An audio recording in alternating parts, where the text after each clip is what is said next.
आपने 10 दिनों तक खाना पीना छोड़ दिया था। जी सर। टॉपर्स के बारे में सभी बच्चे जानना चाहते हैं कि सुबह से शाम तक उनका क्या रूटीन। रस निकालने वाला गन्ने को बार बार उसमें से मशीन में से गो थ्रू करता है, तो पेपर बहुत बुरी तरीके से आउट हुए थे। तो ऊपर भी एक लांछन लगाने लगे थे कि तेरे पास भी पेपर आया होगा, आपके पास भी पेपर मिला होगा। हेलो स्टूडेंट्स, आज मेरे साथ में जुड़े हैं सीकर ज़िले के लामपुआ गांव के सुरेश कुमार जी बाजिया। आपने राजस्थान रीट लेवल 2 में पूरे राजस्थान को टॉप किया है। सुरेश जी, बहुत बहुत बधाई हो। धन्यवाद सर, आपका बहुत बहुत धन्यवाद। सबसे पहले शुरुआत करना चाहेंगे मुंह मीठा करवा के इनको इनकी सफलता का 2 बार ईश्वर ने बहुत ही इनकी सुनी है। बाबा खाटू श्याम की नगरी में उसकी बिल्कुल जड़ में ये बैठे हैं, यहीं पे स्थित है गांव लामपुआ। मुंह मीठा कीजिए सर। सुरेश जी, बहुत सारे स्टूडेंट्स तैयारी करते हैं और कई वर्षों तक कंटिन्यूअसली करते हैं, लेकिन उनको लाभ नहीं मिल पाता। आपने 2 बार सफलता का ये परचम लहराया है। मेरा पहला सवाल आपसे ये है, आप अपने परिवार के बारे में बताएं, कितने सदस्य हैं, क्या क्या करते हैं। पहले तो धन्यवाद सर, आपको बहुत बहुत धन्यवाद कि आपने इतनी दूर से आए। मेरा मतलब जो युवाओं को संदेश आएगा एक टॉपर का, उसके लिए मतलब ये प्रेरणा स्रोत मिलेगा, उसके लिए आप इतनी दूर से आए, उसके लिए धन्यवाद। मेरा नाम सुरेश कुमार, मेरे पिताजी हैं वो फार्मर हैं, किसान हैं, माताजी गृहिणी है और बड़ा भाई रेलवे में कार्यरत है और छोटी बहन है वो अध्यापिका है। उनसे मेरे को इंस्पिरेशन मिली भाई, जैसे शिक्षा के क्षेत्र में जाना।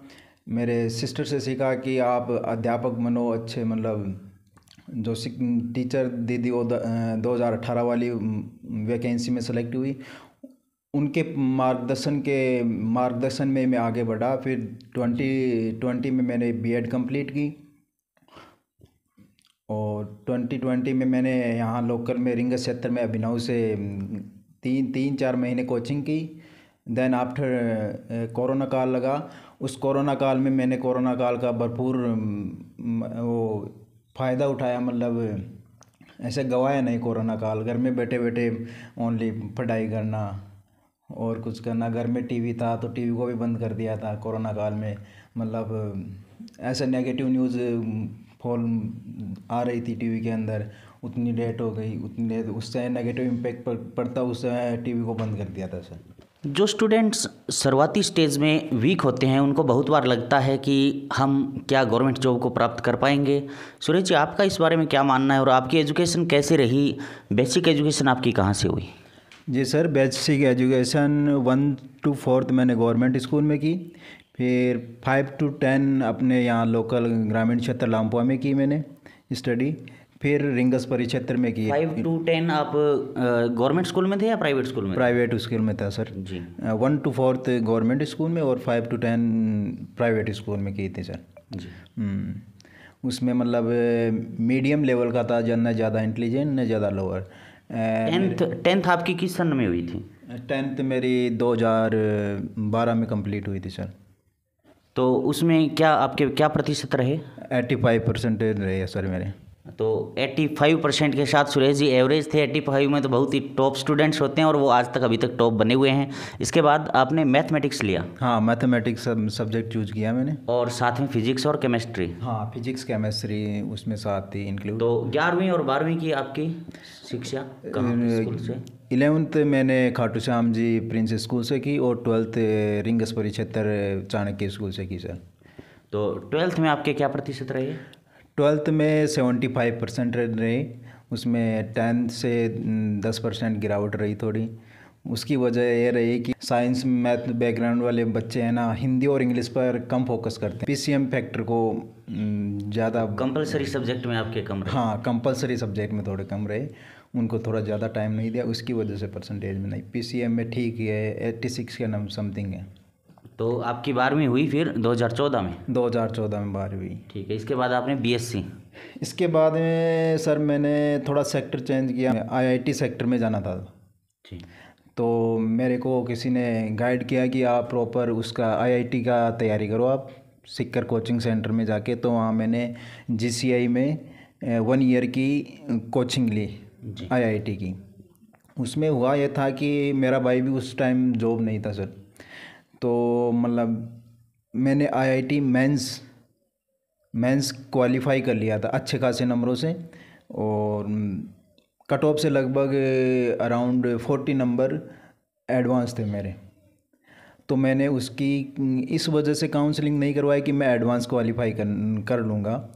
तो मेरे से एडवांस क्वालिफाई नहीं हुई, आईआईटी एडवांस क्वालिफाई नहीं हुई, और मेंस मैंने क्वालिफाई कर लिया था, उसकी काउंसलिंग नहीं करवाई। तो वो मेरा वीक पॉइंट ये रहा कि एक प्रॉपर गाइडेंस नहीं मिली। मतलब होती है ना कि भाई आप मेंस क्लियर कर लियो तो आप काउंसलिंग करवा सकते हो, एनआईटी वगैरह मिल सकती है जी। वो मौका मैंने गंवा दिया वहाँ से सर। और उसके बाद में आप बीएससी सेक्टर में आ वहाँ गए। उसके बाद में मैंने बीएससी सेक्टर में आ गया। फिर बीएससी में भी आपके पास यही रहे पीसीएम? हाँ, पीसीएम ही रहे सर। और फिर बीएड? बीएड मैंने 2019 से चालू की, जी।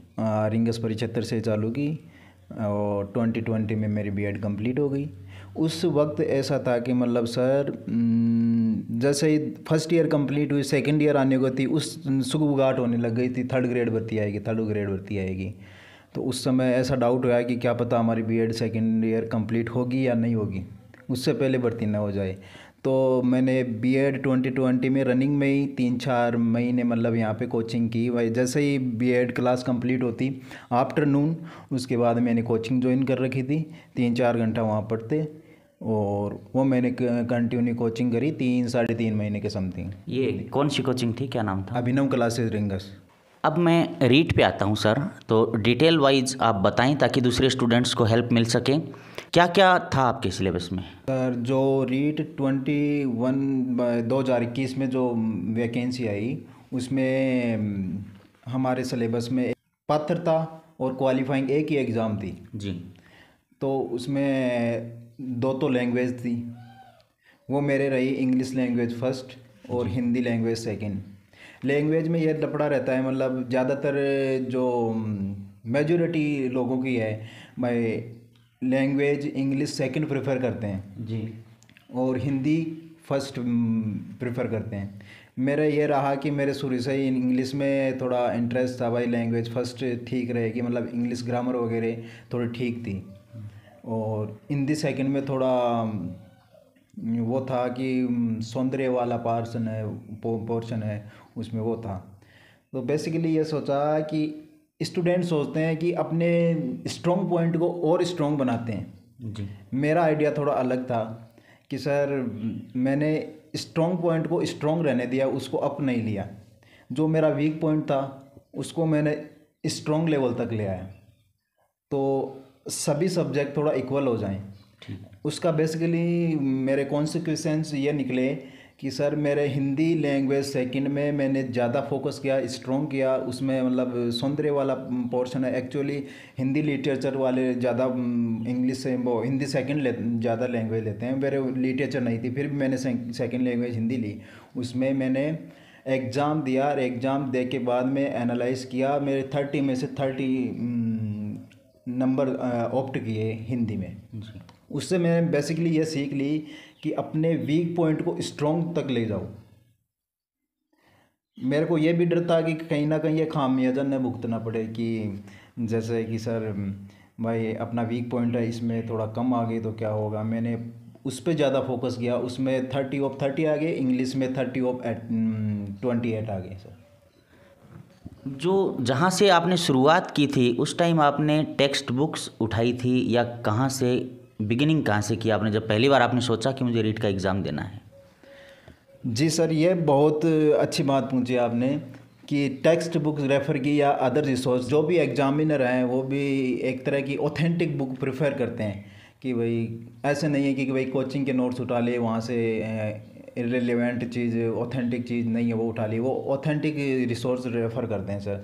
जैसे मैंने इसका ये बेनिफिट हुआ कि सर मैंने टेक्स्ट बुक है जो 6 to 10 है उसको ज़्यादा तवज्जो दी। मतलब साइंस हुआ, मैथमेटिक्स हुआ, और जैसे हिंदी के लिए नवीन हिंदी व्याकरण चलती है जी, उसका 9th to 12th। हाँ, वो नवीन हिंदी व्याकरण चलती है, उसका अध्ययन किया मैंने व्याकरण का। बेसिकली बीच में फिर ये भी आया कि मतलब अलग अलग लोग ये राय देते हैं कि आप एनसीईआरटी पढ़ो आरबीएसई पढ़ो। मैंने ये किया कि दोनों की राय मान लेता हूँ। मैंने एनसीईआरटी भी कवर की और आरबीएसई भी कवर की, दोनों की किताबें मैंने कवर की सर। जी, क्या डिफरेंस आपको लगा दोनों के अंदर, कौन सी ज़्यादा बेनिफिशियल है? बेनिफिशियल ये है कि एनसीईआरटी है वो कॉन्सेप्चुअल ज़्यादा होती है, मतलब कॉन्सेप्ट बिल्डअप करने में बहुत हेल्प करती है। और जो आरबीएसई है मतलब थोड़ी तथ्यात्मक है और कॉन्सेप्ट एनसीईआरटी में बेहतर होते हैं। और कॉन्सेप्ट से यह है कि आरबीएसई एनसीईआरटी पढ़ने से आपके मतलब जो लॉन्ग टर्म मेमोरी में वह फिक्स हो जाता है, मतलब अपने क्या पढ़ा रटने की प्रवृत्ति हट जाती है। हाँ, रटने की प्रवृत्ति, मतलब कॉन्सेप्ट अच्छा हो जाता है उसमें जी। तो सर पूरे सिलेबस के अंदर आपका वीक पॉइंट कहाँ थे, कौन सी चीज़ें वीक थी? सर वीक पॉइंट मेरे लिए हमेशा ये आईसीटी वाला पोर्शन रहा सर। यह ज़रूर नहीं है कि टॉपर हमेशा पूरा सिलेबस कवर करते हैं, यह भी है कि उनको भी कुछ ना कुछ, अब जैसे मेरा वीक पॉइंट आईसीटी रहा, मैंने आईसीटी को छुआ तक नहीं, क्योंकि आईसीटी का रीज़न है सर, जैसे कंप्यूटर वगैरह हुआ, उसका जब तक आप एप्लीकेशन नहीं करोगे, मतलब आप उसका यूज़ नहीं करोगे, उसका प्रयोग नहीं करोगे, तब तक आपको समझ में नहीं आएगी सर। तो ऐसे रटने से कुछ फ़ायदा नहीं। और मैंने आईसीटी को उसने मतलब 10 नंबर की थी सर, उसमें मैंने उसको स्किप कर दिया सर, पूरा कंप्लीटली स्किप कर दिया। कंप्लीटली तो नहीं कर सकता सर, जैसे बेसिकली 9th में एक बुक आती है आरबीएसई बुक, उसमें जैसे पूरा रीड आउट नहीं किया, जैसे लास्ट में एबसद वाले ऑप्शन है उसको मैंने रीड करके चला गया था, क्या पता यहाँ से सीधे डायरेक्ट पुट हो तो। सर जो बिल्कुल बिगिनर्स होते हैं उनके एक डाउट रहता है कि आप प्रश्नों को याद करते चले जाएं, जो भी कंटेंट है उसको याद करें या सीधा रीड आउट करें, इसके बारे में क्या है? न्यू बिगिनर्स के लिए मैं ये कहना चाहता हूँ सर, जैसे कोई टेक्स्ट बुक है उसको पहले बेसिकली तो एनसीईआरटी आरबीएसई में से कवर कर लो आप जी। फिर पर्टिकुलर ये होता है कि जैसे एक टॉपिक लिया, जैसे सेल्स का लिया, जो भी आपको अधीनस्थ बोर्ड में जो भी रीट में जो भी क्वेश्चन उनके प्रीवियस ईयर्स पूछे गए हैं जी, उनको एक बार गो थ्रू हो जाओ भाई, किस किस टाइप के क्वेश्चन पूछे गए हैं, फिर से वो चैप्टर रिवाइज करो, उसमें आपको आइडिया लग जाए कि कहाँ कहाँ से आपके क्वेश्चन पुटअप हो रहे हैं सर। एक बहुत ही रुचिकर बात आपके माताजी ने बताई कि पिछले एग्ज़ाम के बाद जब वो एग्ज़ाम कैंसिल हुआ तो आपने 10 दिनों तक खाना पीना छोड़ दिया था। जी सर, होता है, जैसे कुछ असामाजिक तत्व या नुमाइंदों की वजह से मतलब जो भर्ती कैंसिल हो गई, तो एक ईमानदार स्टूडेंट के बहुत धक्का लगता है। मतलब एक बार तो सोचा ये क्या हो गया, मतलब कुछ समझ में नहीं आया कि ये असलियत में हो रहा है क्या, मतलब कुछ ऐसा ही हो गया। मतलब सर एंड टाइम के मतलब आपने अपना पूरा एफर्ट इसमें लगा दिया था एग्ज़ाम में? हाँ, पूरा 100% एफर्ट लगा दिया था सर, पूरा 100%। फिर कैसे जैसे मतलब 1 महीना और कम कर पाया, भाई चलो कोई नहीं, जो होगा अच्छा होगा आगे के लिए, अब फिर से स्टार्ट करते हैं जर्नी। फिर भी सर जब भी मैं पढ़ने बैठता तो पिछली बातें याद आती, कभी कभी रोना भी आ जाता था कि भी फिर से यार ऐसे हो रहा है, क्या पता आगे क्या होगा क्या ना होगा। फिर भी मेरे को उनका सब बातों को भूल के फिर आगे बढ़ना पड़ा सर। कितना आपको टाइम लग गया रिकवर करने में? रिकवर करने के लिए सर फिर मेरे के लिए एक परेशानी सामने खड़ी हुई, क्योंकि रीट में जो सिलेबस था उसका दो भर्ती अध्यापक भर्ती लगी अभी, उसमें पूरा सिलेबस चेंज था सर। उसमें हमारे लिए एक नई समस्या पैदा हुई कि साइंस मैथ वाले के लिए अक्सर होता है जीके ऐड हो गया जी, 60% जीके ऐड कर दिया, उसके लिए मेरे लिए नई समस्या क्रिएट हो गई। भाई ये नई चीज़ है, इसको कैसे कवर किया जाए, वो मुश्किल मेरे सामने आई। फिर मैंने वही टेक्स्ट बुक रेफ़र की, टेक्स्ट बुक में से 1-2 बार नहीं, कम से कम 4-5 बार गो थ्रू हुआ मैंने तो टेक्स्ट जीके के लिए आपने सामाजिक चुनी? हाँ, जीके के अंदर, जैसे जीके के अंदर कॉमन पार्ट जैसे सब कुछ आता है, जैसे पॉलिटिक हुई, सामाजिक हुई, इकोनॉमिक्स का 6 पार्ट। to 8 आपने पढ़ी या 6 to 10? 6 to 10 मैंने रीड आउट किया। ठीक है। 11वीं 12वीं की बुक्स? नहीं सर, 11वीं 12वीं की मैंने अनटच रही। हाँ, जैसे हमारे साइंस वाले पोर्शन में यह है कि फिजिक्स और केमिस्ट्री के लगभग क्वेश्चन 6 to 10 पड़ जाते हैं। जैसे जैसे मतलब बायो के पार्ट है उसमें थोड़ा हाई लेवल अप होता है, उसमें 11th और 12th की थोड़ी जो भी टॉपिक थे हमारे सिलेबस में जुड़े हुए उनसे थोड़ा बहुत देखा, उनसे भी 11th 12th से। सबसे स्ट्रॉन्ग पॉइंट क्या था आपका स्टडीज़ में? स्ट्रॉन्ग पॉइंट मेरा ये था कि सर मतलब जो मैंने प्लानिंग की, पर डे मेरी प्लानिंग होती थी जी। सोने से पहले। अगले दिन का मेरा टारगेट रहता था भाई अगले दिन मेरे को क्या करना है, फिर सप्ताह का होता था, फिर महीने का होता था भाई। उसको आप फुल्ली फॉलो कर पाते थे? फुल्ली फॉलो कर पाता था। मेरा शेड्यूल ये रहता था कि सर मैं नाइट को स्टडी करना नहीं पसंद करता था। मेरा शेड्यूल ये था कि सुबह मॉर्निंग में 3 या 4 बजे उठता था सर जी।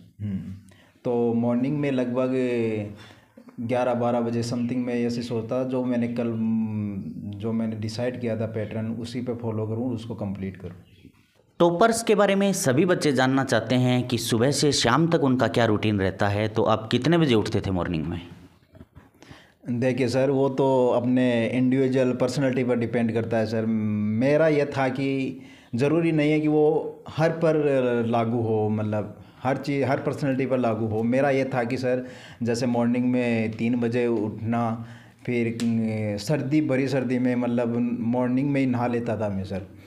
तो मेरा फिक्स पैटर्न रहता था लगभग 3 बजे से 4 बजे से लगभग लेके 7 बजे तक कंटिन्यू, फिर आधे घंटे का ब्रेक, फिर 7:30 से कंटिन्यू 11 बजे तक मेरा स्टडी प्लान रहता था। दोपहर में रेस्ट भी करता था, नींद भी लेता था। दोपहर बाद में 3 बजे से फिर से कंटिन्यू होता था सर। फिर रात को कितने बजे तक? रात को मेरे 10 बजते थे लास्ट, इससे ज़्यादा नहीं पढ़ा सर मैं। अच्छा, आप मॉर्निंग को आप ज़्यादा प्रेफर करते हाँ, थे? मॉर्निंग को ज़्यादा।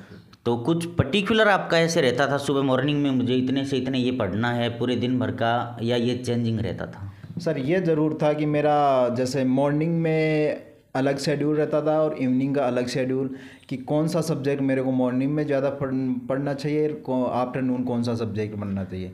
ऐसे घंटे फिक्स नहीं थे सर कि जैसे मेरे को 2 घंटा मॉर्निंग में मैथ पढ़ना है तो पढ़ना ही है, ऐसे नहीं था सर। जैसे रैंडमली मेरा टॉपिक कवर होता था उस ड्यूरेशन, मतलब 2 की जगह 2.5 भी हो जाते, 3 भी हो जाते। अगला टॉपिक थोड़ा ऐसा चूज करता उसमें टाइमिंग कम लगे। पहला जो इसमें पोर्शन है बाल विकास, कितने मार्क्स का आता है और इसको आपने कैसे प्रिपेयर किया? सर ये बाल विकास बहुत इम्पोर्टेंट रोल निभाता है अपनी इसमें एग्ज़ाम में। बाल विकास 30 नंबर का आता है, मतलब अच्छा लेवल का आता है, ठीक अंडरस्टैंडिंग लेवल होता है, उसमें फैक्चुअल ज़्यादातर नहीं होते। तो बाल विकास के लिए मैं ये कहना चाहता हूँ जैसे किसी भी टीचर को फॉलो ज़रूर करना चाहिए। बाल विकास एक अंडरस्टैंडिंग मतलब कॉन्सेप्ट डेवलप करना चाहिए। उसके लिए जैसे अपने सेंटर की एग्ज़ाम है उनके प्रीवियस ईयर्स निकालो। राजस्थान में जो भी first grade, second grade, third grade जो भी एग्ज़ाम होती है उनके प्रीवियस ईयर्स निकालो। जो भी नए क्वेश्चन पुट अप हो रहे हैं उनसे गो थ्रू हो। बिकॉज सर सीडीपी में ऐसा होता है कि जैसे भी लास्ट ईयर जो भी कोई भी एग्ज़ाम हो, जैसे सेंटर में कोई एग्ज़ाम हुई, सीटेट वगैरह हुई, स्टेट वगैरह हुई, उनके क्वेश्चन को भी सॉल्व करना चाहिए। एज इट इज़ ऐसा होता है कि sir as it is question repeat होते हैं सर उनके।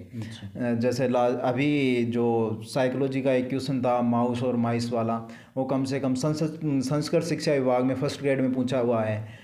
उसमें सीटेट में क्वेश्चन पूछा हुआ है, 2020 के समथिंग पूछा था उसमें सीटेट में।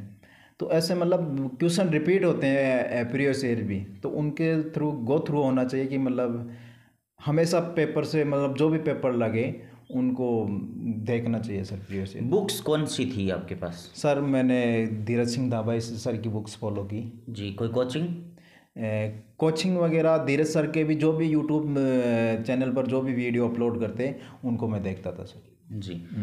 तो इस तरीके से आपने चाइल्ड डेवलपमेंट को कंप्लीट किया जी। एक ये है कि कुछ लोग ऐसे फ्लो में पढ़ते रहते हैं और सेल्फ इवेलुएट बीच में नहीं करते हैं। तो देखो मेरे नज़रिए से ये तरीका गलत है। फॉलो में नहीं पढ़ना चाहिए। जैसे एक टॉपिक कवर किया आपने, बेसिकली एक टॉपिक कवर करने के बाद में उसमें देखो कि आप कैसे क्वेश्चन पुटअप हुए हैं। उनके प्रीवियस ईयर क्वेश्चन ज़रूर इवेल्युएट करो। कैसे मतलब क्वेश्चन पूछे जा रहे हैं, कैसा पैटर्न चल रहा है, उसके अकॉर्डिंग चलना चाहिए सर। पर डे कितने घंटे की आप स्टडी कर पाते थे?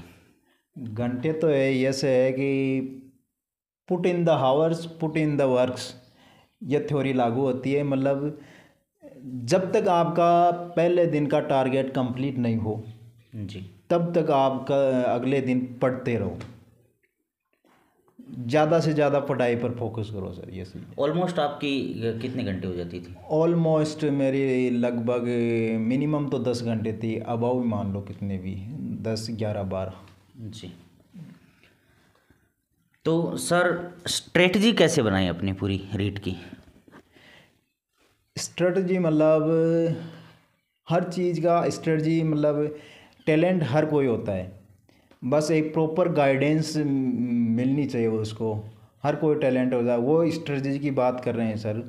उसके लिए ये है कि बेसिकली जैसे जो सिलेबस है उसको अच्छे से रीड आउट करो भाई, कौन से सिलेबस अपने, कौन सा सिलेबस है, कौन से टॉपिक हैं, उससे मतलब स्ट्रेटजी में फ़ायदा मिलेगा। मतलब किस सब्जेक्ट को कितना टाइम देना होगा, किसको कितना होगा, कुछ सिलेबस का कौन सा पोर्शन है जो हमें थोड़ा उस पर कम फोकस करना होगा। जैसे सर हमारी स्टडी में चलता है डू और डोंट्स, तो आपको हमेशा ये नहीं सोचना चाहिए कि मतलब पूरा सिलेबस कवर करके ही जाएं तभी सफलता मिलेगी। सर ऐसा हुआ कि जैसे मेरे आईसीटी पोर्शन कमज़ोर रहा तो मैंने उसको मेरे स्किप कर दिया सर, क्योंकि उसके एप्लीकेशन के बिना उसको याद नहीं कर सकते, एक तरह की रोट लर्निंग हो जाती थी। तो मेरे वो चीज़ याद नहीं रहती, रोट लर्निंग वाली थोड़ी कॉन्सेप्ट बेस्ड रहती है। जी सर, नए नए स्टूडेंट्स के सामने ढेर सारे विकल्प होते हैं, जैसे कि ढेर सारी बुक्स है, ढेर सारी कोचिंग संस्थान है, ढेर सारे टीचर्स हैं, उनमें से वो चूज कैसे करें? सर ये बेसिकली हर स्टूडेंट के सामने ये प्रॉब्लम आती है, मेरे सामने भी ये आई प्रॉब्लम। बेसिकली जैसे ही मेरे ग्रेड थर्ड में जीके का पोर्शन ऐड हुआ, उस टाइम में मेरे बिग ये मतलब ये मिस्टेक, मतलब क्या कुछ भी बोल सकते हैं, मतलब एक समस्या सामने आई कि यार जीके कैसे याद करें, ये नया नया था उसमें। तो मैंने दोस्तों से सलाह मांगी यार कैसे किया जाए, तो वो ही है कि सर अलग अलग लोग अलग अलग राय देते हैं सर। तो जीके के लिए कौन सी बुक्स आपने पढ़ी? जी सर, जीके के लिए मैंने फर्स्ट ऑफ ऑल जो आपने टेक्स्ट बुक है ना उनको प्रेफर किया। उसमें प्रेफर नहीं किया भाई एक दो बार पढ़ लिया, नहीं, कम से कम 4-5 बार गो थ्रू हुआ।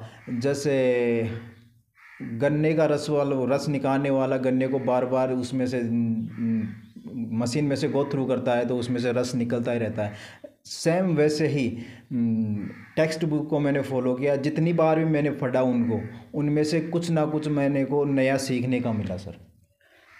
जो फर्स्ट रीडिंग करते हैं स्टूडेंट्स, तो फर्स्ट रीडिंग के बाद में हाईलाइट वगैरह करते रहते हैं, इतना पोर्शन अपने लिए इम्पोर्टेंट है, बाकी का बचा हुआ पोर्शन वो उसको दोबारा नहीं पढ़ते हैं। आप कंप्लीटली आपने पढ़ा या कुछ नोट्स टाइप से? सर फर्स्ट ऑफ ऑल मैं कहना चाहता हूँ, जैसे स्टूडेंट वगैरह फर्स्ट रीडिंग में हाईलाइट वगैरह करते हैं, वो मैंने नहीं किया सर, क्योंकि फर्स्ट ऑफ ऑल में थोड़ा वो क्या बोलते हैं इंट्रोडक्शन ही होता है, मतलब भूमिका बनती है भाई कैसे क्या चैप्टर है, उसके अकॉर्डिंग उसमें हम ये नहीं देख पाते हैं कि हमारे लिए कौन सा इम्पोर्टेंट है और कौन सा ऐसे है। तो कम से कम तो 2 या 3 बार तो आपको टेक्स्ट बुक को गो थ्रू होना ही चाहिए सर। उसके बाद में आप हाईलाइट वगैरह क्वेश्चन देख के आपको ये पता लग जाएगा यहाँ से क्वेश्चन पुटअप हो सकते हैं, यहाँ से क्वेश्चन पुटअप हुआ है। जो एचटेट, सीटेट या अदर स्टेट्स में एग्ज़ाम हो रहे हैं, उनके प्रीवियस ईयर के पेपर अपने राजस्थान में कितने ज़्यादा वैलिडेट हैं? क्या उनको भी स्टूडेंट्स को देखना चाहिए? साइकोलॉजी है, उसके मैंने सीटेट के पेपर, अदर स्टेट में जैसे एज टेट हुआ, बिहार का टेट हुआ, सब मैंने एक बार जैसे भी एग्ज़ाम लगते हैं उनके पेपर गूगल से डाउनलोड करता, उनके आंसर की मैच करता, उनको देखता भाई कैसे कैसे क्वेश्चन पुटअप हो रहे हैं। वो एक मतलब पैटर्न बताता है कि आजकल कैसे क्वेश्चन पूछे जा रहे हैं। और मैंने जो सीटेट के वगैरह के साइंस के क्वेश्चन देखे, मैथमेटिक्स के क्वेश्चन देखे।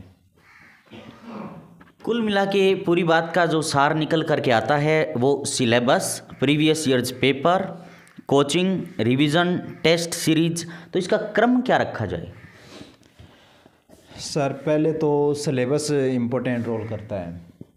जैसे सिलेबस कंप्लीट करने के बाद एक बार कंप्लीट कर लो, उसके बाद में टेस्ट जितने टेस्ट दे सको उतने टेस्ट दे दो सर।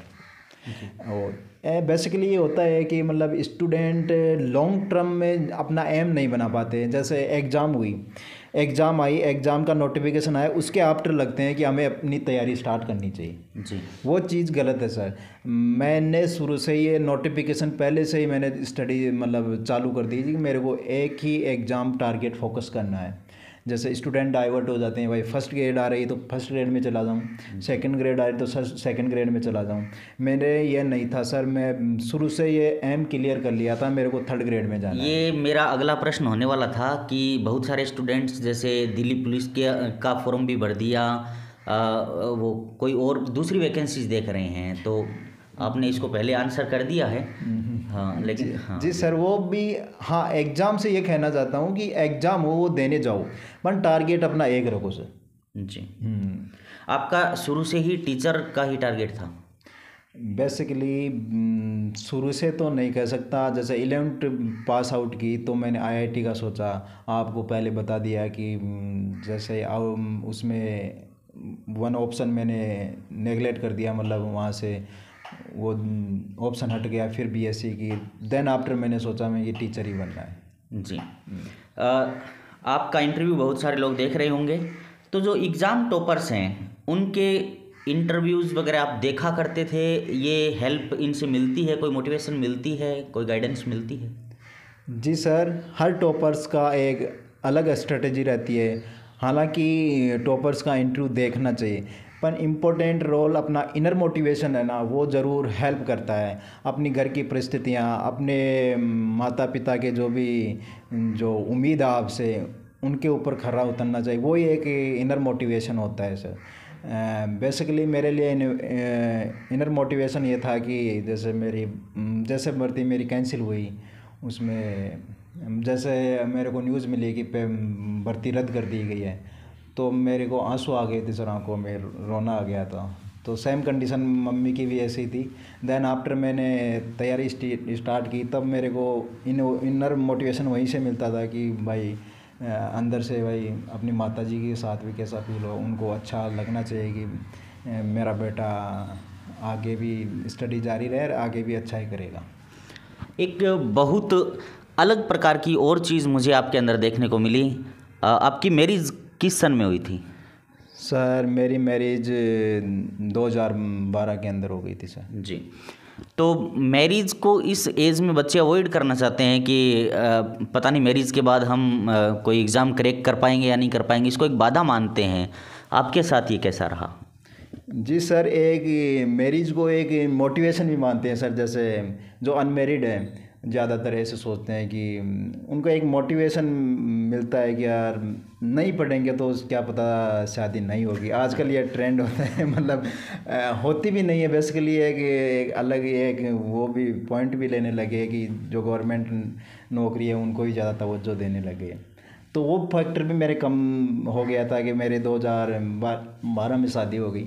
तो बेसिकली ये नहीं है कि मतलब शादी हो जाने के बाद कहीं भी आपके कोई बाधा नहीं रही? कोई बाधा नहीं रही सही में। कुछ जो स्टूडेंट्स हैं वो शिवखेड़ा की you can win, Sandeep Maheshwari, उनको वो उनके वीडियोस देखते हैं, उनकी बुक्स पढ़ते हैं, मोटिवेट होने के लिए कुछ न कुछ रीड करते हैं या किसी को एक आइकॉन बना करके वो चलते हैं, कहीं से उनको प्रेरणा मिलती है। ये सब आपके साथ कैसा रहा? सर ये बहुत अच्छी बात हुई, आइकॉन बनाओ आप। तो ऐसा नहीं है कि उनके आइकॉन बनाओ तो उनके आदर्श को फॉलो करो आप।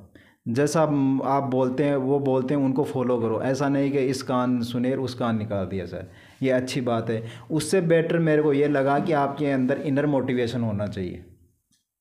जितना इनर मोटिवेशन होगा उतना ही आपका स्टडी में मन लगेगा और कभी अलोननेस फील नहीं करोगे आप। सर, आजकल राजस्थान के अंदर या पहले से भी ये होता आ रहा है, वैकेंसीज आती है, बीच में पोस्टपोन हो जाती है, डेट आगे निर्धारित हो जाती है, स्टूडेंट साल, 1.5 साल, 2 साल से तैयारी कर रहे होते हैं, तो एक निराशा सी आ जाती है, एक थकावट सी आ जाती है कि बहुत हमने पढ़ लिया है। तो क्या आपको कभी थकावट फील होती थी, कभी बोरियत फील होती थी?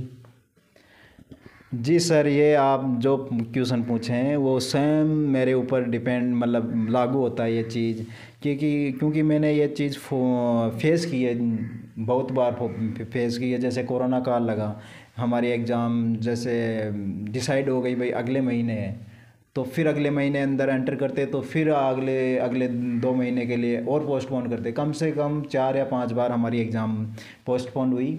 उसमें कभी कभी ऐसा लगा कि पेशेंस लेवल हमारा जवाब दे गया सर। फिर भी चलो कोई ना, एक ना एक दिन एग्ज़ाम तो होगी और मेरे को उसमें सिलेक्शन लेना है, ये मैंने ये सोच के। उस स्थिति विशेष में क्या चीज़ आपको फिर से मोटिवेटेड रखती थी? सर फिर से मेरे को मोटिवेटेड आगे के मतलब जो भी फ्यूचर है उसके बारे में सोचता, यदि नहीं होंगे तो इसके प्रो और कॉन्स क्या होंगे उसके मतलब एवेल्यूएट करता सेल्फ, भाई नहीं होगा तो क्या होगा सर। ऐसे एक पोर्शन आपका आता है हिंदी और इंग्लिश। जी सर। उनके लिए आपने क्या स्टडीज़ की, कौन सी बुक्स आपके पास थी, क्या स्रोत थे? सर जैसे हिंदी के लिए मैंने व्याकरण के लिए नवीन हिंदी व्याकरण थी जो आरबीएसई बोर्ड के द्वारा चलती है, वो मैंने फॉलो की। उसमें आंसर्स नहीं आते हैं शायद, जो प्रश्न दे रखे हैं। हाँ, जो आंसर हैं उनके आंसर नहीं आते हैं, आप सही बोल रहे हो। मतलब आप जैसे अपने अच्छे गाइडर से सलाह ले सकते हो, अच्छे टीचर से सलाह ले सकते हो अपना, उनसे उनसे आप सॉल्व कर सकते हो। जी, इंग्लिश के लिए? इंग्लिश के लिए सर मैंने प्रॉपर एक टीचर से मार्गदर्शन लिया था सर। जी, नाम बताना चाहेंगे आप? अभिनव कोचिंग क्लासेस के जी सर। जी, कोई बुक्स आपने पढ़ी? बुक्स वगैरह ज़्यादातर मैंने नोट्स बनाए थे उन सर के, उनको रीड आउट करता रहा। जो एसएससी वगैरह में ग्रामर के क्वेश्चन आते हैं उनको सॉल्व आउट किया सर। अब आते हैं उस विशेष पोर्शन के ऊपर जो आपका बहुत ही प्लस पॉइंट था और कंटिन्यूअसली आपने उसको स्टडी किया हुआ है, साइंस और मैथ के ऊपर। कितने मार्क्स का ये आता है, कितने क्वेश्चन आते हैं और कैसे आपने उसको प्रिपेयर किया? जी सर, साइंस और मैथमेटिक्स हमारा शुरू से ही विषय रहा, तो नो डाउट थोड़ा स्ट्रॉन्ग ही रहेगा। उसमें भी मैथमेटिक्स को कहूँ तो मेरे लिए ज़्यादा ही स्ट्रॉन्ग थी, बिकॉज 11th-12th में मेरे मैथमेटिक्स रही जी। बायोलॉजी नहीं थी। मतलब बायोलॉजी बेसिकली जनरल साइंस बोल सकते हैं, वो वहाँ रीट में जनरल साइंस पूछते हैं। तो मैंने मैथमेटिक्स को थोड़ा अच्छी थी तो उनको थोड़ा टाइम कम दिया। जो बायोलॉजी वाला जनरल साइंस वाला पोर्शन था उसको स्ट्रॉन्ग करने के लिए उसमें थोड़ा टाइमिंग दिया, मतलब 6 to 10th पढ़ा, फिर बायोलॉजी को 11th-12th भी टच की सर। कोई पर्टिकुलर राइटर की कोई बुक? जी सर, पर्टिकुलर राइटर मैंने फॉलो नहीं किया सर, मैंने टेक्स्ट बुक फॉलो की। मैथ के लिए? मैथ के लिए जैसे आरबीएसई वगैरह के टेक्स्ट बुक ही फॉलो की सर मैंने, और जो भी एसएससी वगैरह में क्वेश्चन पूछे गए हैं, जो भी प्रीवियस 3rd ग्रेड में क्वेश्चन। टीचिंग मेथोडोलॉजी के लिए? टीचिंग मेथोडोलॉजी के लिए ये है सर, जैसे प्रॉपर किसी के मार्गदर्शन में करोगे तो वो बेटर रहेगा सर, क्योंकि कॉन्सेप्चुअल चीज़ें हैं तो उसमें अंडरस्टैंडिंग लेवल अच्छा होना चाहिए। वो टीचिंग मेथोडोलॉजी के लिए मैंने कोचिंग से ही 2020 में जो अभिनव कोचिंग से क्लासेस ली थी, उनके टीचिंग मेथड मेरे पास थे, उनको रीड आउट करता रहे बार बार। उनके नोट्स को ही आपने पढ़ा? करंट जीके के लिए न्यूज़पेपर पढ़ते थे आप? जी सर, नहीं, न्यूज़पेपर में क्या है कि थोड़ा टाइम कंज्यूम ज़्यादा रहता है, मतलब हाँ उसमें नेगेटिव इन्फॉर्मेशन भी ज़्यादा आती हैं तो उसमें थोड़ा माइंड डिस्ट्रैक्ट रहता है। उसके लिए सर करंट अफेयर्स के लिए जैसे राजस्थान गवर्नमेंट की सूजस पत्रिका है जी, सूजस पत्रिका डेली आती है, मतलब उसमें से रीड आउट किया जो भी पॉइंट थे वो करंट अफेयर्स के लिए सर। सिर्फ सूजस ही आपने पढ़ी है? सूजस पढ़ी सर, और उत्कर्ष का यूट्यूब चैनल पर नरेंद्र चौधरी सर हैं, उनके क्लासेस डेली लेता था सर। जी। आजकल सर मोबाइल से, लैपटॉप आदि से पढ़ाई होती है और सोशल मीडिया का ज़माना है, तो वो चीज़ें आपके साथ कैसी रही? जी सर, बिल्कुल सोशल मीडिया का ज़माना है, बट उसको एक तरह के यूटिलाइज़ कैसे करें, ये बहुत ही इम्पोर्टेंट चीज़ है। जैसे मेरा ये था कि जो भी मेरे सोशल अकाउंट थे, फेसबुक हुआ, जो इंस्टा हुआ, जो व्हाट्सअप वगैरह हुआ, वो सब मैंने डिलीट कर दिए थे सर। रीज़न ये था कि मैंने शुरू में मतलब जैसे ही मैंने स्टडी शुरुआत की तो मेरा अनुभव ये रहा कि जैसे आजकल वो रील्स वाला ट्रेंड है जी। ये मतलब फेसबुक आ गया तो उसमें स्क्रॉल डाउन करते जाते हैं, कब पता ही नहीं चलता कितना टाइम स्पेंड हो गया इस चीज़ में। देन आफ्टर क्लोज करते हैं भाई, ऐसे आता है mobile 50% data complete, then after पता चलता है यार इतना टाइम स्पेंड हो गया इस चीज़ में। तो मैंने उस चीज़ को उसी टाइम मैंने डिलीट कर दिया था। वो सोशल मीडिया का ये रहा कि जैसे मेरे लिए टेलीग्राम है, वो मेरे लिए बेनिफिशियल रहा, बिकॉज़ उनमें जो भी कोचिंग इंस्टीट्यूट हैं, जो भी ग्रुप्स हैं, उनमें अच्छे अच्छे लेवल के क्यूज़ के माध्यम से पूछे जाते हैं, वो लिए मेरे लिए बेनिफिट रहा। वो ओनली टेलीग्राम रखा और यूट्यूब रखा। यूट्यूब में भी ऐसा रहा कि जैसे मैंने 2022 में मैंने सेल्फ स्टडी की, जो भी मेरे को ट्यूशन मतलब टॉपिक नहीं समझ में आता तो जैसे यूट्यूब पे सर्च करता, उनके लेक्चरर आते हैं तो उनको एक बार गो थ्रू होता है कि कैसे क्या है, ऐसा रहा सर। लेकिन जो इंस्टा वगैरह थे सब आपने बंद कर दिए हाँ, थे? बंद कर दिया। जी। कुछ लोगों के बारे में आप बता रहे थे कि उनके भी कुछ आरोप थे। जी सर, ये कहना चाहूँगा कि ये भी एक इनर मोटिवेशन होता है कि किसी को बोलकर जवाब नहीं देना, उसके मतलब जो परिणाम आए उनसे जवाब देना। जैसे जो भर्ती 2021 में रद्द की हुई थी, उसमें पेपर बहुत बुरी तरीके से आउट हुए थे। उसमें मेरे के ऊपर भी एक बोल सकते हैं कि लांछन लगाने लगे थे कि अरे यार तेरे पास भी पेपर आया होगा, आपके पास भी पेपर मिला होगा। तो उस टाइम मैंने सोच लिया था कि इनको डायरेक्टली कोई जवाब नहीं देना, क्योंकि ये मतलब बेसिकली ह्यूमन नेचर होता है कि किसी को बोल के रिप्लाई करने पे उतना संतुष्ट नहीं होगा, वो अपनी जो साइकोलॉजी है उसके अकॉर्डिंग ही मानेगा। तो मैंने सोच लिया था उनका जवाब में परिणाम से दूसरा। ये बहुत ही शानदार बात आपने कही और अपने आप में बहुत बड़ी बात होती है 2 एग्ज़ाम के अंदर कंटिन्यूअसली इस तरीके से एक टॉप में अपनी पोजीशन बनाए रखना।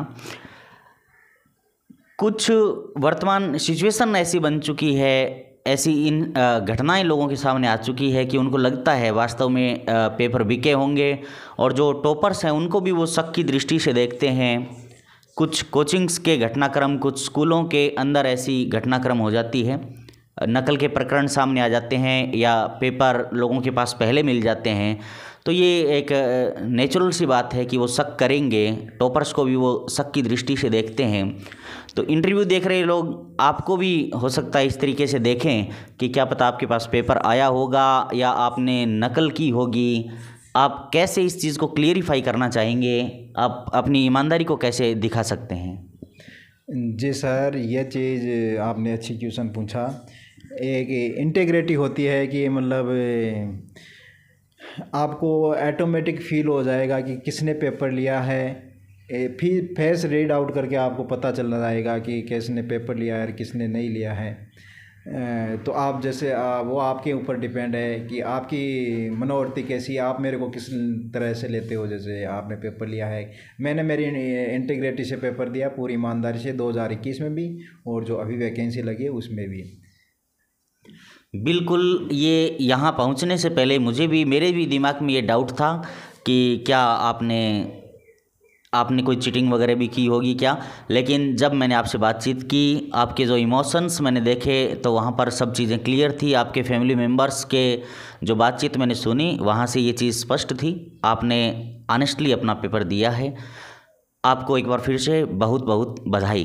धन्यवाद सर। मेरे साथ सुरेश जी के पिताजी भंवरलाल जी जुड़े हैं, बहुत बहुत बधाई हो। कैसा महसूस हो रहा है? बढ़िया महसूस हो रहा है, खुशी महसूस हो रही है। आपकी अच्छी शिक्षाओं का ये परिणाम है कि इन्होंने आज पूरे राजस्थान में आपका नाम रोशन किया है। हर जगह पर इनके नाम की चर्चा है, सभी लोग आपकी तरफ देख रहे हैं। आपकी कहाँ तक शिक्षा हुई है? हम तो 5 ही पास हैं सर।